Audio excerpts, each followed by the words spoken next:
الحمد لله رب العالمين والصلاة والسلام على أشرف الأنبياء والمرسلين وعلى آله وأصحابه أجمعين. اللهم رب اشرح لي صدري ويسر لي أمري واحلل عقدة من لساني يفقهوا قولي ولا حول ولا قوة إلا بالله العلي العظيم. اللهم لا سهل إلا ما جعلته سهلا وأنت تجعل الحزن إن شئت سهلا. ربي يسر ولا تعسر وأتمم بالخير. أما بعد. Muka surat 33.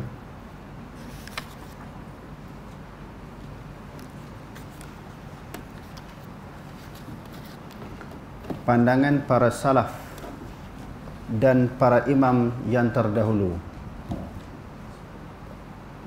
tentang sifat Allah. Jadi di dalam pelajaran kita yang lalu kita telah sebut untuk mengetahui hakikat akidah salaf, pegangan salaf dan juga manhaj salaf, mestilah kita merujuk kitab-kitab yang dikarang ataupun ditulis oleh ulama-ulama salaf ataupun kitab-kitab ulama khalaf yang berpegang kepada akidah salaf. Walaupun mereka kemudian datang setelah generasi salaf, tetapi mereka berpegang kepada akidah salaf. Kita juga dapat mengetahui hakikat yang sebenar, bagaimana kedudukan pegangan akidah mereka, yakni akidah salaf. Barulah kita dapat mengetahui dengan lebih tepat dan jelas bagaimana pegangan ulama salaf tentang akidah.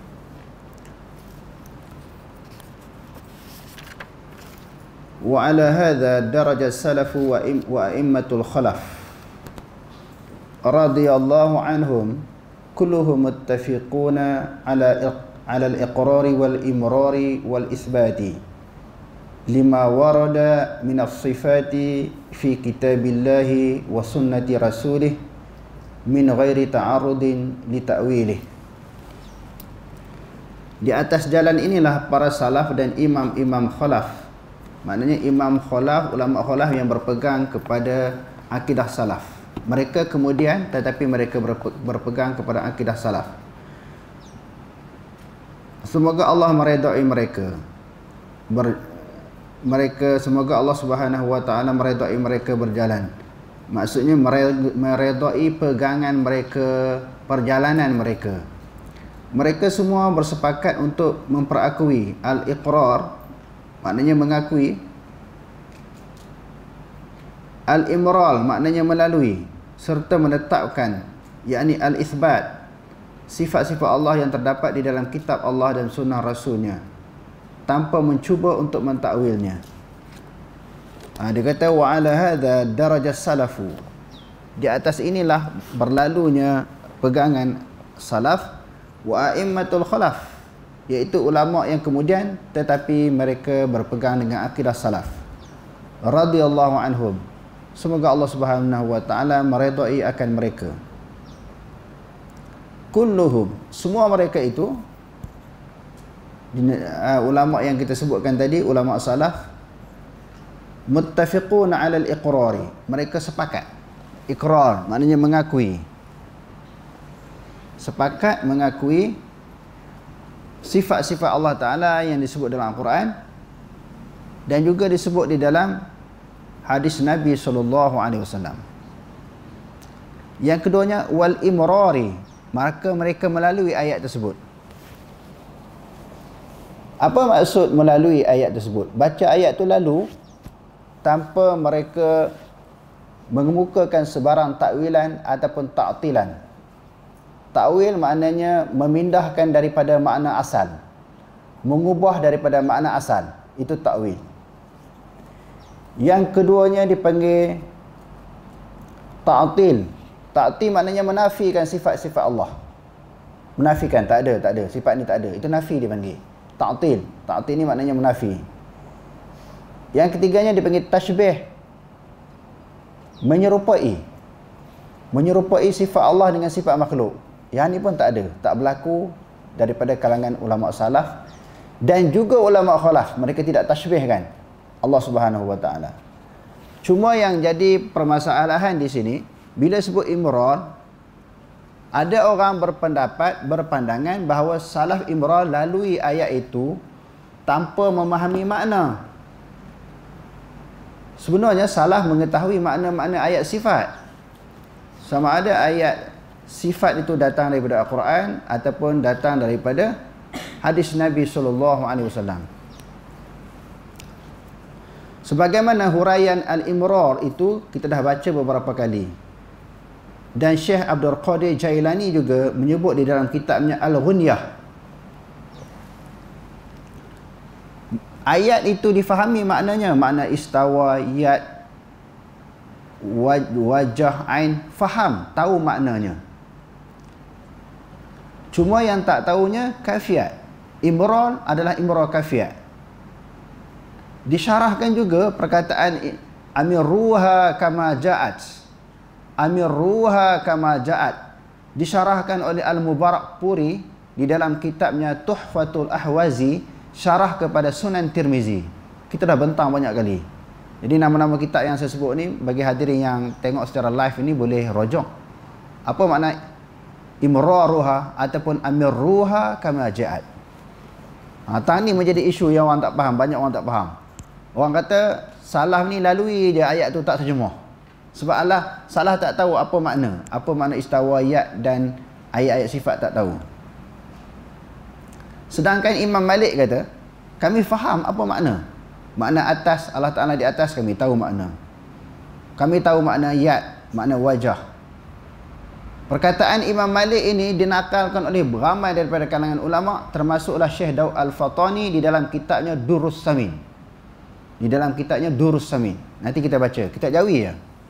Syekh Daud Al-Fatani menakalkan pendapat perkataan Imam Malik, yang Imam Malik kata kami tahu makna-makna ayat mutasyabihat. Cuma yang kami tak tahu apa dia? Kafiat.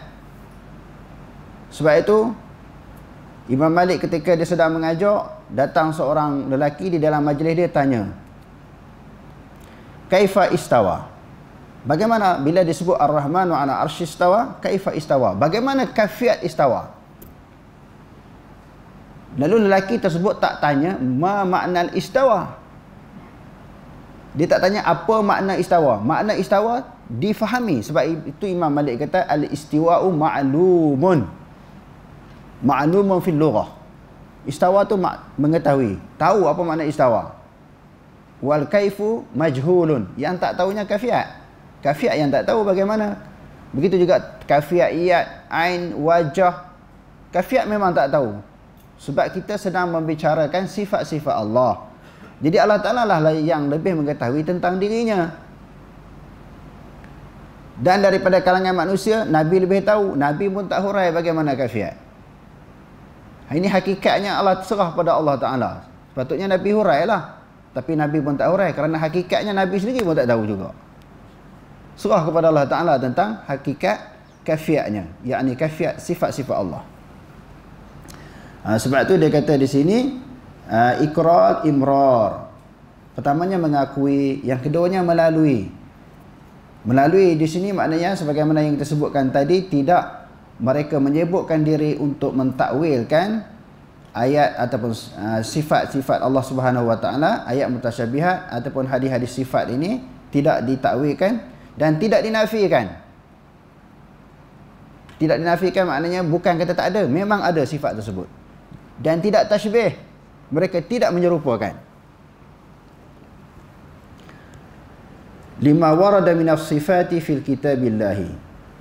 Sesuatu yang datang daripada sifat-sifat Allah Ta'ala di dalam kitabnya dan sunnah rasulnya. Min ghairi ta'arudin li ta'wilihi, dengan ketiadaan mereka mengemukakan sebarang takwilan. Wa qad umirna bil iqtifa'i li atharihim wal iqtida'i bimanarihim wa huzzirna al muhdatsati wa ukhbirna annaha min ad-dalalati. Faqala an-nabiy sallallahu alaihi wasallam, alaikum bisunnati wa sunnati al-khulafa'ir rasyidin al-mahdiyyin min ba'di addu 'alaiha bin nawajis wa iyyakum wal muhdatsatil umuri fa inna kulla muhdatsatin bid'ah wa kulla bid'atin dhalalah. Kita diperintahkan untuk mengikuti jejak langkah dan petunjuk mereka. Mereka ni siapa dia? Yakni golongan salaf.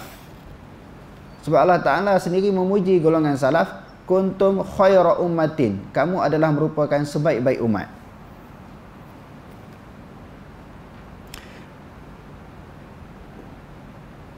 Dan kita diperingatkan untuk menghindari perkara-perkara baharu. Perkara baharu dalam agama yang disebut sebagai bid'ah. Perkara yang direka-reka yang dibuat, yang tidak ada di dalam agama. Kita juga dikhabarkan bahawa perkara-perkara yang baru itu adalah kesesatan. Kita diberitahu oleh Nabi SAW benda baru tu benda sesat. Benda reka-reka itu, benda ciptaan manusia yang isu yang berkaitan dengan agama itu semuanya benda sesat. Siapa yang sebut? Nabi SAW. Jadi bila sebut dalam hadis yang kita bacakan tadi, semua perkara yang sesat itu dia kata yang diada-adakan di dalam agama adalah sesat, adalah bid'ah, dan setiap bid'ah itu adalah sesat. Dan di dalam hadis yang lain, setiap kesesatan itu masuk neraka. Jadi maksudnya bila orang buat sesuatu perkara yang bid'ah, secara umumnya Nabi kata sesat. Secara umumnya Nabi kata masuk neraka, tetapi kita tidaklah layak untuk mentakyinkan si anu bin si anu, si fulan ini masuk neraka sebab dia buat kerja bid'ah. Itu dia kena tengok dalil yang lain pula. Nabi cerita secara umum, orang buat kerja macam ni adalah sesat. Buat kerja reka-reka terhadap agama adalah bid'ah. Bid'ah itu membawa kepada kesesatan, kesesatan membawa kepada neraka. Jadi kadang-kadang orang silap faham kerana tak belajar dengan betul. Dia kata asyik menuduh orang ni jadi kafir, masuk neraka. Tak. Kita bukan satu tuduhan, kita cerita secara umum. Sebagaimana yang Allah Subhanahu wa taala sebut dalam Al-Quran, innal ladzina ya'kuluna amwalal yatama zulman innama ya'kuluna fi butunihim nara wa sayaslawna sa'ira. Sesungguhnya orang yang memakan harta anak yatim secara zalim. Apa maksud secara zalim? Maka dia mengambil secara yang tidak sah. Dia ambil harta anak yatim yang tidak secara sah. Ada keadaan kita boleh makan harta anak yatim. Contohnya kita ada bela anak yatim ataupun mengurus rumah anak yatim. Lalu orang bagi zakat, bagi derma, bagi sumbangan beras, lauk, makanan dan sebagainya, kita masak. Jadi kita boleh jual sekali tak makan tumpang, makan nasi tu. Nasi kita masak satu periuk tu. Boleh. Asalnya harta anak yatim juga. Bukan makan secara zalim. Tak payahlah nak ambil masuk periuk lain pula. Ini periuk nasi ni orang sedekah pada anak yatim ni. Gula, kopi dan sebagainya. Aku nak makan nasi ni, nak buka puasa ke, masuk periuk lain pula. Takut terkena dengan ayat tadi. Makan harta anak yatim. Tak begitu. Maksud makan harta anak yatim ni kita ambil secara zalim, yang bukan hak kita. Tetapi kalau kita merupakan petugas, tukang masak, pekerja dan sebagainya, harus kita makan. Itu maksudnya. Jadi di dalam mentafsirkan ayat yang kita bacakan tadi, sesungguhnya orang yang makan harta anak yatim itu dia akan dicampakkan ke dalam neraka. Dihumbankan ke dalam neraka, ditarik ke dalam neraka. Ketika mentafsirkan ayat ini, Dr. Yusuf Al-Qaradawi di dalam fatwa dia kata kita bukan boleh menentukan takyin. Orang ni makan harta anak yatim, confirm dia masuk neraka. Bukan macam tu. Ulama salaf pun tak faham macam tu. Golongan salafi di Malaysia pun tak faham macam tu. Kalau orang tu buat benda bid'ah, confirm dia masuk neraka. Tak. Hukum umum macam tu. Tetapi mungkin setelah dia makan harta anak yatim, mungkin dia bertaubat. Allah Ta'ala terima taubatnya, maka dia diampun. Dan kebaikan-kebaikan yang dia buat penyebab kepada dia masuk syurga. Walaupun dia pernah makan harta anak yatim. Ataupun dia tidak bertaubat kepada Allah, tetapi mungkin ada sesuatu kebaikan yang dia lakukan mengatasi dosa dia makan harta anak yatim. Pun Allah Ta'ala ampun juga. Akhirnya Allah Ta'ala memasukkan dia dalam syurga. Begitu juga orang yang tak menutup aurat. Lebih-lebih lagi bulan puasa kan, orang perempuan tak menutup aurat. Kita tak boleh kata kamu confirm masuk neraka. Orang tak puasa ke, kamu confirm masuk neraka. Tak. Kita kata kalau buat macam ni, janji Allah ataupun janji Nabi, dia masuk neraka. Adapun hakikatnya seseorang itu masuk neraka, masuk syurga, terserah kepada Allah. Contoh yang lain, orang yang sembahyang, puasa, zakat, haji dijanjikan masuk syurga. Bila seseorang individu itu buat amalan-amalan yang baik yang kita sebutkan tadi, boleh tak kita takyinkan dia, kita tentukan dia ni confirm masuk syurga? Tak boleh juga. Serah kepada Allah. Kita milik Allah, syurga neraka milik Allah. Kita milik Allah, syurga neraka milik Allah. Terserahlah kepada Allah nak menentukan seseorang itu masuk neraka ataupun masuk syurga. Cuma bagi kita yang beriman kepada Allah, kita merayu kepada Allah, bermunajat kepada Allah supaya kita nak masuk syurga. Walaupun amalan kita ni tak banyak, pahala kita tak banyak, sembahyang tak khusyuk, puasa tak sempurna, ilmu kita tak banyak, kita nak. Yang itulah harapan kita yang kita doa kepada Allah. Nak kata kita confirm masuk syurga dengan sebab kita berpuasa, sebab kita sembahyang, sebab beberapa kebaikan yang kita buat. Tidak confirm. Semuanya ditentukan oleh Allah. Sebab itu Nabi SAW di dalam hadis-hadis yang sahih, di antaranya hadis yang diriwayatkan oleh Imam Bukhari, dia larang sahabat-sahabat yang menentukan orang yang mati itu masuk syurga ataupun masuk neraka. Kecuali dia ada kafir, terang kafir. Kalau daripada kalangan orang Islam, kita tak tahu. Serah kepada Allah Ta'ala yang menentukan nasib. Jadi di sana ada rahmat dan kasih sayang daripada Allah. Jadi dalam hadis ni kena faham dengan jelas, Nabi kata buat kerja perkara yang direka dalam agama bid'ah. Bid'ah adalah sesat, sesat membawa kepada neraka. Jadi menentukan seseorang syurga neraka adalah terserah kepada Allah. Cuma kita boleh bagi tahu benda ni jangan buat, benda bid'ah. Benda bid'ah ni Nabi tak suka, Allah Ta'ala tak suka. Sekadar tu sahaja. Dan kita sendiri kena mengelak, menjauhkan diri kita daripada melakukan, beramal dengan perkara-perkara bid'ah ataupun perkara-perkara yang direka di dalam agama. Yang seterusnya, pandangan Abdullah bin Mas'ud dan Omar Abdul Aziz tentang sifat-sifat Allah. Tadi kita baca tentang apa, siapa sebut tadi? Golongan salah kan? Dia bagi diperincikan pula oleh pengarang kitab ini, iaitu siapa dia? Abdullah bin Mas'ud. Abdullah bin Mas'ud semua orang kenal lah. Ini adalah merupakan sahabat. Beliau adalah merupakan salah seorang daripada sahabat Nabi. Bagaimana cara dia memahami sifat-sifat Allah? Melalui Quran dan juga melalui hadis Nabi SAW. Yang kedua di sini, Umar bin Abdul Aziz. Siapa dia Umar bin Abdul Aziz? Seorang khalifah yang adil kan? Jadi kenapa ulama tak memasukkan dia salah seorang daripada Khulafa Ar-Rasyidin? Khulafa Ar-Rasyidin ini dia 4 je. Abu Bakar, Umar, Uthman, Ali. Sepatutnya 5 lah sebab dia adil. Dikatakan dia merintah lebih kurang 200 tahun 6 bulan. Tetapi dalam pemerintahan dia adalah merupakan seorang khalifah yang sangat adil. Diketahui secara umum. Jadi kenapa tak memasukkan dia kepada Khalifah Ar-Rasyidin? Kerana dia bukan sahabat. Dia bukan sahabat. Ditanya Abdullah bin Ibnu Mubarak, mana lebih baik antara Umar bin Abdul Aziz, seorang khalifah yang adil, dengan Muawiyah bin Abi Sufyan yang pernah ada krisis dengan Sayyidina Ali? Abdullah bin Mubarak kata, debu yang terlekat kepada kaki kuda yang dimiliki oleh Muawiyah bin Abu Sufyan lebih baik, lebih mulia nak dibandingkan dengan Umar Abdul Aziz. Sebab Muawiyah bin Abu Sufyan adalah seorang sahabat Nabi. Dia adalah merupakan seorang sahabat Nabi. Adapun Umar Abdul Aziz bukan seorang sahabat Nabi. Pun begitu dia berpegang kepada akidah salaf. Beliau wafat pada tahun 101 Hijrah. Wafat pada tahun 101 Hijrah. Siapa dia? Umar bin Abdul Aziz. Bagaimanakah pandangan Abdullah bin Mas'ud dan Umar bin Abdul Aziz tentang sifat-sifat Allah? Wa qala Abdullah bin Mas'ud radhiyallahu anhu, ittabi'u wa la tabtadi'u faqad kufitum. Wa qala Umar bin Abdul Aziz kalaman ma'nahu, qif haitsu waqafa al-qaum fa innahum an 'ilmin waqafu wa bi basarihi wa bi basarin nafizin kaffu wa hum 'ala kashfiha kanu aqwa wa bil fadli law kana fiha ahra fala in qultum hadatha ba'dahum fama ahdathahu illa man khalafa hadiyahum wa raghiba an sunnatihim walaqad wasafu minhu ma yashfi wa takallamu minhu bima yakfi. Abdullah bin Mas'ud radhiyallahu an, semoga Allah Taala meridai beliau, berkata, ikutlah sunnah Rasulullah sallallahu alaihi wasallam.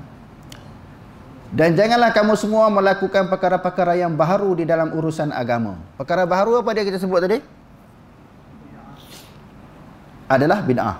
Kerana sesungguhnya kamu semua telah dicukupi dalam urusan agama. Agama kita dah lengkap, dah cukup. Tak perlu kita tokok, kita tambah, ataupun kita kurangi. Tak boleh. Jadi Abdullah bin Mas'ud kata, dalam urusan agama dah lengkap. Semalam kita baca ayat Quran, Allah Ta'ala kata, Al-yawma akmaltu lakum dinakum, wa atmamtu alaikum ni'mati, wa raditu lakumul Islam madina.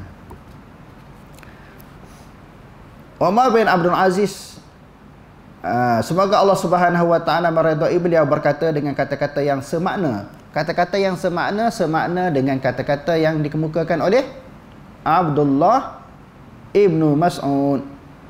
Berhentilah di mana kaum itu, para sahabat berhenti. Maknanya berhenti, maknanya ikutilah. Ikutilah sahabat sebagaimana apa yang mereka pegang, apa yang mereka lalui. Kerana sesungguhnya dengan sebab ilmulah mereka berhenti. Dengan sesuatu sebablah mereka berhenti, maknanya berpegang. Mereka berpegang di atas dasar ilmu, di atas dasar maklumat, di atas dasar pengetahuan. Sahabat-sahabat ni bukannya nak tiru-tiru orang, ikut-ikut orang. Tak. Mereka berpegang, berpendirian berdasarkan kepada maklumat dan juga ilmu. Dan dengan sebab pandangan yang teranglah mereka menahan diri daripada berbicara. Dengan pandangan yang terang dan jelas, bi basarin nafizin, kafu mereka tahan diri daripada berbicara lebih daripada sifat-sifat Allah. Dia nak cerita tentang apa di sini? Pengarang kita ini nak cerita tentang apa? Kata-kata Ibnu Mas'ud dan juga Umar bin Abdul Aziz, pendirian para sahabat, mereka tak hurai lebih, tak cakap lebih, tak syarah lebih tentang sifat Allah. Mereka berpegang teguh sebagaimana pegangan para sahabat. Para sahabat pendirian mereka begitu, tidak syarah, tidak huraikan. Mereka pun tidak menghuraikan lebih daripada apa yang dipegang oleh para sahabat. Sebab sahabat lebih tahu tentang ayat-ayat mutasyabihat. Sahabat lebih tahu tentang hadis-hadis sifat. Maka mereka lebih faham daripada kita. Mereka tak syarah lebih, tak hurai lebih. Begitulah yang sepatutnya diikuti oleh kita. Sedangkan mereka lah yang lebih berkemampuan untuk menyingkat tabir perbincangan. Tak ada bincang. Mereka boleh hurai lah. Ya itu apa makna begini, begini, begini. Istawa makna begini, begini, begini. Wajh makna begini. Waja'a rabbuka. Mereka boleh syarah lebih daripada kita lagi. Mereka lebih faham. Kenapa mereka tak syarah? Tak hurai? Dalam keadaan mereka sangat mengetahui. Kerana itu tidak dituntut. Tidak disuruh kita berbicara tentang sifat-sifat Allah. Kerana dia sifat Allah bersifat mukhalafah.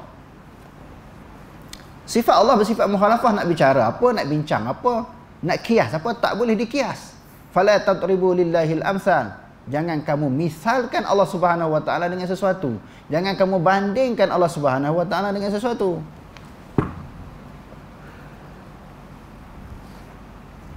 Orang selalu kita dengar kan, kalau kata Taharaj sama dengan, dia kata sama dengan makhluk.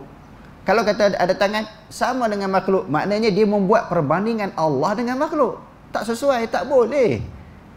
Dia telah membuat suatu perumpamaan, perbandingan, contoh Allah dengan makhluk. Kalau begitu, mana boleh kata macam tu?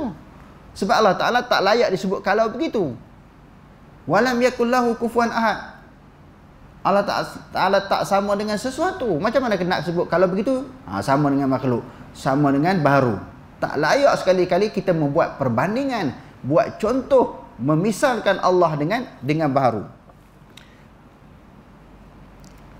Andai ada keutamaan dalam perkara tersebut, pasti mereka lebih layak mendapatkan keutamaan tersebut. Kalau utama syarah tu boleh, penting, perkara yang penting di dalam agama, hurai tentang sifat-sifat Allah, demo dulu buat. Jika kamu semua katakan ada yang melakukan perkara-perkara yang baharu di dalam urusan agama, okey. Masalah yang kedua, kalau kamu katakan ada orang buat rekaan di dalam agama, amalan yang ada di dalam agama, Kadang-kadang orang sebut kan, apa salahnya kalau benda tu benda baik? Macam mana dia kata di sini? Jika kamu sebut, jika kamu semua katakan ada yang melakukan perkara baru di dalam agama setelah kematian mereka. Kalau ada orang kata setelah sahabat meninggal ada orang buat, maka ketahuilah bahawa tidak ada yang melakukan perkara-perkara yang baru itu melainkan orang-orang yang menyelisihi petunjuk yang dan membenci sunnah mereka. Bila sahabat dah meninggal dunia, orang kata ada orang buat benda ni yang sahabat tak buat.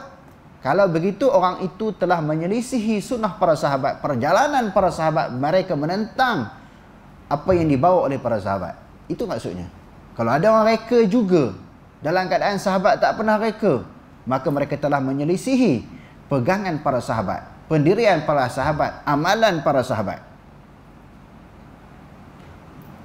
Sesungguhnya para sahabat telah menyifatkan jalan petunjuk dengan cukup lengkap. Sahabat ni dia tunjukkan satu contoh yang cukup sempurna bagaimana memahami Al-Quran, bagaimana memahami hadis Nabi, bagaimana beramal dengan Al-Quran, bagaimana beramal dengan hadis. Beramal iaitu beribadah. Sama ada ibadah itu berbentuk sembahyang, puasa, zakat, haji, selawat. Bagaimana cara para sahabat beramal dengan selawat? Sekarang ni macam-macam selawat ada kan? Macam-macam orang reka selawat. Lepas tu tentang zikir. Bagaimana cara bentuk zikir? Sahabat dah lebih faham, lebih reti tentang Quran hadis. Kalau nak dikatakan ada zikir-zikir yang tertentu ini kerana tafsiran daripada ayat-ayat tertentu. Allahu la ilaha illahu. Bermula Allah Ta'ala itu tiada Tuhan melainkan hu dia. Ada perkataan hu, lalu pun ambillah huwa hu zikir. Sahabat faham tak ayat Quran?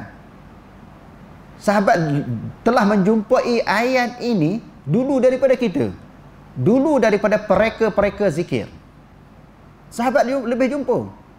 Sahabat paling faham tentang ayat ini apa maksud. Tapi tidak ada riwayat daripada kalangan sahabat. Sahabat pernah berzikir hu. Apatah lagi Nabi SAW sendiri paling faham tentang Al-Quran. Nabi pula tidak pernah mencipta zikir yang lain daripada apa yang diajar oleh Allah Subhanahu Wa Taala kepada beliau. Tak ada. Jadi kita nak ambil petunjuk daripada mana? Nabi dan para sahabat dah cukup jelas. Jadi kalau yang buat juga maknanya telah menyelisihi pegangan mereka dan juga petunjuk mereka. Sesungguhnya para sahabat telah menyifatkan jalan petunjuk dengan cukup lengkap dan membicarakan dengan begitu sempurna. Kalau tentang ayat mutasyabihat dah sempurna, dah jelas. Apa sahaja yang melampaui petunjuk mereka hanya mengakibatkan kepenatan. Penat tak? Tak ikut perjalanan para sahabat ni penat tak? Penat lah nak kenal Allah Ta'ala, penat. Duk takwil kok nu, takwil kok ni. Hurai kok nu, hurai kok ni. Reka tak habis-habis. Jadi reka. Akidah berdasarkan kepada rekaan. Akidah berdasarkan kepada khayalan. Akidah berdasarkan kepada andaian. Sebab benda tu tak ada dalam Quran hadis. Tidak pernah dihurai oleh Nabi. Tidak pernah disyarahkan oleh para sahabat. Jadi kita duk reka buat apa? Jadi dia kata penat lah. Sampai mati kita akan penat kalau kita buat satu andaian. Apa sahaja yang melampaui petunjuk mereka hanyalah mengakibatkan kepenatan. Tak habis-habis. Dia duk bahas tak habis-habis. Sementara yang kurang pula akan menatijahkan kerugian. Maknanya ambil yang tak kurang daripada apa yang dipegang oleh para sahabat, maka jadi rugi. Kalau ambil lebih jadi penat. Jadi nak buat macam mana? Petunjuk sahabat ini ambil ngam-ngam je. Jangan tambah, jangan kurang. Itu senang. Jangan tambah, jangan kurang. Ada golongan yang meremehkan petunjuk mereka sehingga bersikap cuai. Ramai. Tak nak ikut sahabat. Sahabat ni darjat dia tinggi. Kita tak layak nak ikut sahabat. Dia pergi ikut tu, dia faham. Begitu juga zikir. Zikir Nabi ni zikir berat. Zikir Nabi ni zikir berat, zikir payah. Kita kena buat zikir lain. Semua duk reka, duk buat andaian.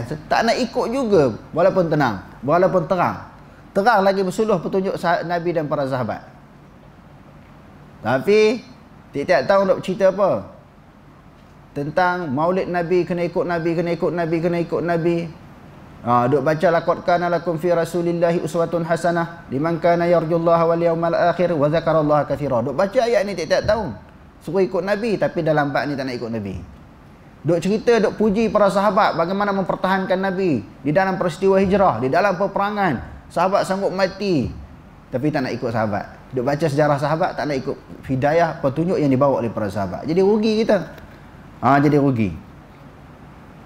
Mereka meremehkan, sebahagian manusia meremehkan, mencuaikan daripada mengambil petunjuk daripada sahabat. Dan ada juga yang melebihkan sehingga melampaui batas. Lebih pula terlajak. Sedangkan mereka sebenarnya berada di kedua-duanya, antara yang cuai dan melampau, di atas petunjuk yang lurus. Fama fawqahum muhassirun wa ma dunahum muqassirun. Jadi kalau ambil telajak ni, dia jadi apa dia? Maknanya dia jadi penat. Kalau dia ambil kurang, maka dia jadi rugi.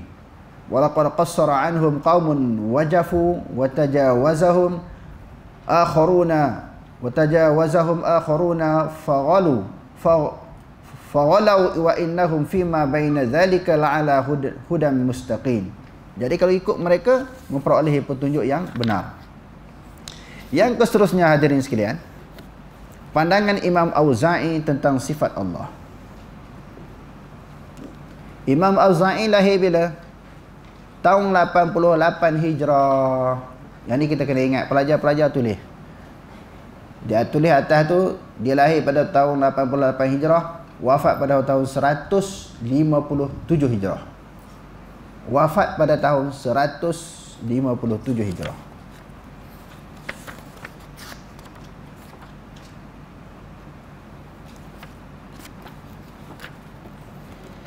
Dia ni siapa? Dia seorang tabi'in. Dia bukan tabi'in, tetapi dia tabi' kepada tabi'in. Pengikut kepada tabi'in. Imam Auza'i ni sangat hebat dan sangat masyhur tentang perbahasan dia tentang masalah akidah ataupun sifat-sifat Allah. Perkataan Imam Auza'i ini diambil oleh siapa dia? Imam Baihaqi di dalam kitab Al-Asma' was Sifat. Al-Asma' was Sifat. Jadi Imam Baihaqi dia menakalkan pendapat Imam Auza'i. Akhbarana Abu Abdullah Al-Hafiz, akhbarani Abu Abdullah Muhammad bin Ali Al-Jauhari bi Baghdad, haddatsana Ibrahim bin Haytham, haddatsana Muhammad bin Al-Katsir Al-Musisi. Qala sami'tu Auza'i. Jadi Muhammad bin Kasir dia kata, aku mendengar Imam Auza'i berkata, yaqulu kunna wattabi'una. Kami, dia tabi'un tabi' kepada tabi'in. Kami dan juga tabi'un mutawafiruna naqulu. Mutawafir maknanya kelompok yang ramai ini. Naqulu, kami berkata, innallaha ta'ala zikruhu fawqa arsyihi. Allah Subhanahu wa ta'ala di atas arasnya. Wa nu'minu bima waradatis sunnatu bihi min sifatih. Dan kami beriman dengan apa yang datang daripada sunnah Nabi tentang sifatnya. Tengok, Imam Auza'i pun kata Allah Ta'ala di atas arasnya. Dan perkataan Imam Auza'i juga dinakalkan oleh Ibnu Hajar Al-Asqalani di dalam Fathul Bari. Tentang Imam Auza'i juga menganggap Allah Subhanahu wa Ta'ala berada di atas daripada arash. Banyak lagi ulama-ulama lain, termasuklah Imam Abu Bakar Al-Ajurri di dalam kitabnya Asy-Syari'ah. Jadi kita tengok Imam Auza'i kata apa? Kalamu Abi Umar Al-Auza'i fi sifati wa raddul azrami ala rajulin takallama bi bid'atin. Qala al-imam Abu Umar Al-Auza'i alayka bi athari man salafa wa in rafadaka an-nasu wa iyyaka wa ara'al rijali wa izahrafuhu laka bil qaul. Imam Auza'i, semoga Allah Ta'ala meridai beliau, berkata, wajib bagi engkau menyelusuri jejak para sahabat, jejak para salaf, meskipun kau ditolak oleh orang ramai. Imam Auza'i kata kena ikut golongan salaf walaupun kamu ditentang, kami ditolak, kamu dikeji oleh orang ramai. Orang tolak pandangan kamu kerana kamu berpegang kepada salaf. Tak apa. Hendaklah kamu berpegang dengan pegangan salaf walaupun kamu ditentang oleh orang. Kamu ditolak oleh orang. Dia kata meskipun kau ditolak oleh orang ramai. Berwaspadalah dengan pendapat orang kebanyakan. Berwaspadalah.